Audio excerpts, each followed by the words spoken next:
Hello everyone, welcome to your 2017 Spring Non-Writing Examiner Proctor Training. Hoping to get through this, answer as many questions as I can ahead of time, and get us all ready for this round of SOLs. Before we get started, I just want to issue a huge thanks to all of the folks that have graciously volunteered to help support this, for everyone that's giving up their planning time. Just know that I truly appreciate all of that sacrifice, and really it is all about helping the kids do the best they can in the best possible environment. In this training, I'm going to go through a lot very quickly. Just know that I'm always around for questions. I don't want anyone to feel like they don't know what they're doing. So if I don't hit something, please shoot me an email, respond on the Google form. I'm going to go through the schedule, what to do on the day of, the slight difference between examiner and proctor, what to do in the exam room, how to seat students, all that good stuff. Test tickets, reading the test, how to monitor students, questions, regularities, how to do it, wrap things up at the end, and how we can help each other out. This year's schedule, as you can see, is different from how it's been done in the past. I realize it's an adjustment. I appreciate all the flexibility that everyone's had. This is pretty locked in. There's some flexibility, particularly when it comes to expedited retakes. We'll sort of play that as it goes. Before you can proctor or be an examiner or help out in a pinch, if that's, if you're one of the secretaries, or if you're somehow magically not on the proctoring schedule, or an administrator that hasn't gotten tapped, I still need you to do this training because you might get pulled in there. And you have to have trained and you have to have signed all the paperwork so that we can be in compliance. So you got to take the training. You got to sign the sign-in sheet, which I'll have hanging up on my door. There's a test security agreement attached on the email. Please double check the schedule. I'll be sending out reminders, and pay attention to your email. Changes do happen. People get sick. They have sick kids. So just stay tuned.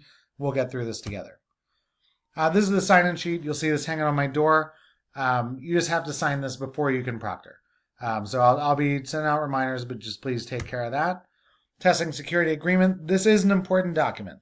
You got to make sure that you read through the whole 5-page thing that I've attached to the email, and make sure you know what you're doing. If you have questions, please ask before you sign. Because ultimately, in the worst case scenario, if something goes wrong, we don't want anyone's license in jeopardy. So on the day of the test, I'm going to be signing out all of the test materials by testing location for the entire day. So if you're one of the first block or fifth block proctors, you need to come and pick up all the materials for that lab or that classroom for the entire day. Also, if you're opening up at the beginning of the day, it would be a huge help if you just go around and get all the computers turned on. I'm going to be leaving them on except over the weekends, but if you can get the monitors on, make sure they're all logged into TestNav. It's username SOL, password SOL. That's just a huge help. Freya and Scott are great and supportive, but we can only be in so many places at one time. So if you could help get them set up, that would be great. If you have audio testers, I'll explain that to you on a case-by-case basis, but I'll already have all the headphones and everything set up, so you don't need to worry about that. This is the transmittal form that when you pick up the test tickets, we got to count them out, make sure you have them all. So that's just the person signing them out in the morning, and then whoever's bringing them back at the end of the day. Odds are that will not likely be the same person. That's totally fine. Not a problem. So on the day of the testing, you sign the form. We're going to count the test tickets, bring them back at the end of the day. In terms of attendance, if you are the teacher of record for that class, you need to take attendance as usual. If you are testing students that are not in your assigned class that block, you'll have rosters. If you're missing kids, give it a minute for them to get there, but we want to get this rolling. So if kids are missing, pick up the white phone, let Kimberly or Christina know we're missing these kids. We'll track them down or confirm that they're absent. During all the other blocks, kind of the same deal. We want to get testing rolling. So take attendance, make sure you have who you have. If you're missing somebody, pick up the white phone, pick up the walkie, and let us know. Morning announcements, we will be going over this. Testing schedule, which class goes where. But that doesn't exactly help first and fifth block kids that may already be going to their testing locations. So you're going to be picking up 3 bins if you're one of the morning people. The first bin will be full of stuff. You're going to have the manual. I'm going to have it paper clipped and highlighted. Folder with all the rosters and test tickets for each session of that day, be it each block or the AM, PM sessions. Those rosters will tell you who's supposed to be testing in the location. I'll have extra information about any possible accommodations that you need to follow. pencils, scratch paper, signs, dictionaries, calculators, math supplies. Everything's going to be in there. I'm going to have it all laid out for you. It shouldn't really be too much of a question. The other 2 bins will be empty when you pick them up. One is for the in-between. It's for when you finish that first session or the second session. Take that folder with all your test tickets, all of the scratch paper, put that in that bin for collection. Then the next session will just pull out of the first bin. All scratch paper, whether it's used or unused, needs to go in that bin. I do my best to recycle, but we just got to collect all of that. The third bin is for collecting electronics. When you're going through this, please just ask. It's in the script, but I'm okay with you going off script a little bit. Make sure they don't have anything that beeps, makes noise, or can access the internet. Collect those. I'll have sticky notes, label them with the kids' names, collect them up, make sure they're off, and just make sure the kids get those before they leave. In terms of, that's from the old training, sorry. There's an important text in the manual, like I just said, about the cell phones. So make sure you read that, make sure the kids got it. In terms of cheating, that's a big one. This is just eyes on. It's why we have 2 people in the room to keep eyes on kids. If you suspect cheating, call me. Get on the walkie. There's a specific protocol that I don't need to get all of you trained in. I know what I'm doing on that. So if you suspect that kids are behaving inappropriately and not being honest at their work, please just hop on the walkie, get me down there, I'll help you out. Test tickets. The picture here is actually the outdated one.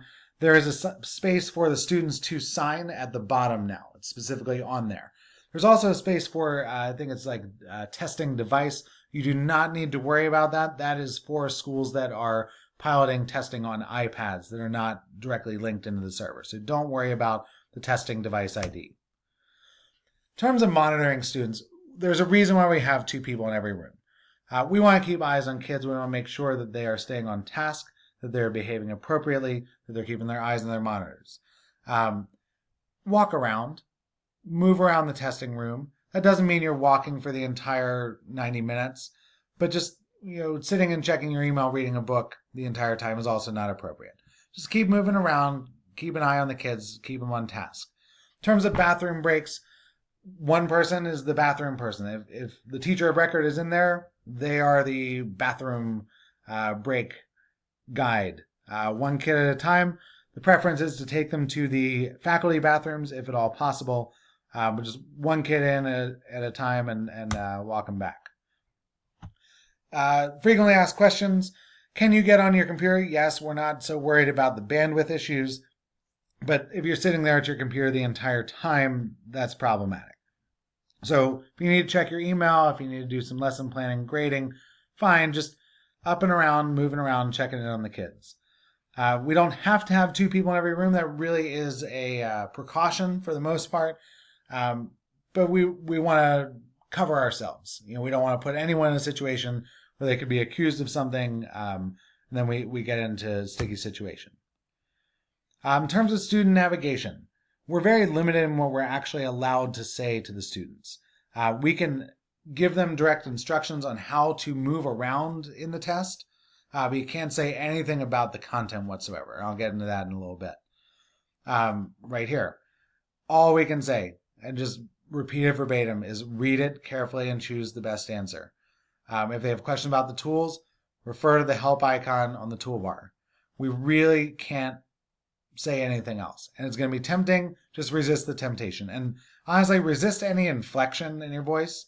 If we get to a point where it's like, read it carefully and choose the best answer, that could be seen as giving improper assistance. And we just don't want to get there. Just stick to the script. It's not worth it. Read it carefully. Choose the best answer. In terms of irregularities, anything that is out of the ordinary, and that could be something, a kid throws up, computer monitor goes down, kids get kicked out of testing. That's something where you reach out. I'm the primary on this. Sheila's the backup. Freya is available to help. The most common thing you're going to see is not actually an irregularity.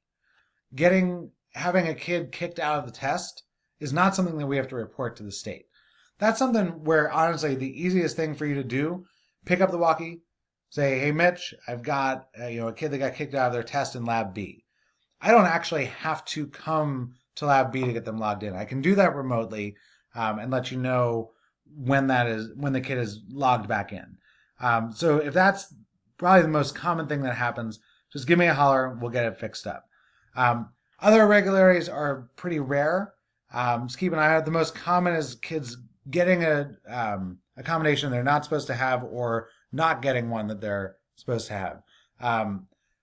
That should all be laid out. I've been working with the special ed teachers. That should be fine, and I will have instructions for you if there's any students that have accommodations. At the end of the test, the kids are going to get a menu. We can't hint at anything like this. TestNav, the new version in particular, does a really good job of really suggesting that they need to answer all of the questions. It'll direct them back, but we can't intervene. If there are questions that are unanswered and they really don't want to answer them, there's not a lot that we can do. So the instructions that are in the manual, kids are supposed to raise their hand. When they're done, you stand over their shoulder and just sort of nod in approval as they click through to end the test. We can't physically assist anybody. Don't touch the mouse. Don't touch the keyboard under any circumstances. We can gesture, we can point, we can give verbal directions on how to maneuver things, but please just don't touch the keyboard or the mouse. That puts us in a bad situation. If the student's still testing as we're getting towards the end of the block, I'm going to be making my rounds around. I can track that remotely, so I'll have a decent idea of where we are. The goal is to not move kids. I would rather they stay there, even if they're just taking a break in the room while the next group comes in. That's the preference. It's not always going to be possible, but as we're getting towards the end of the block, if you have a couple of kids, or actually towards the end of the testing session, not necessarily the block, let me know how many you've got left, and we'll make plans from there. Returning materials. One person who's in the lab at the end of testing for the day just needs to bring those back to me. I would really appreciate it if we could actually see each other. Just dropping them off is okay, but I would rather physically take them from you, make sure we've got all the test tickets, and you got to sign that material or that form at the end of the day. Things happen. Most common thing, like I said, kid's going to get kicked out of a test. Pick up the white phone or the walkie. Let me know. I can get it fixed. Stay calm. It's just an SOL test. I know that there's a lot of pressure placed on all of us for this sort of thing, but we're going to get through it. The kids will be fine, and we'll learn as we go. Like I said, if you have any questions, if there's anything you're not sure about, there's a Google form attached to the email. Please respond, and I can reply directly to you. If you're really struggling with this, if this is the first time for you, there will be an after-school training also if you want to do an in-person thing. So thank you for listening and watching so far, and I appreciate all of your support as we go through this. Thanks.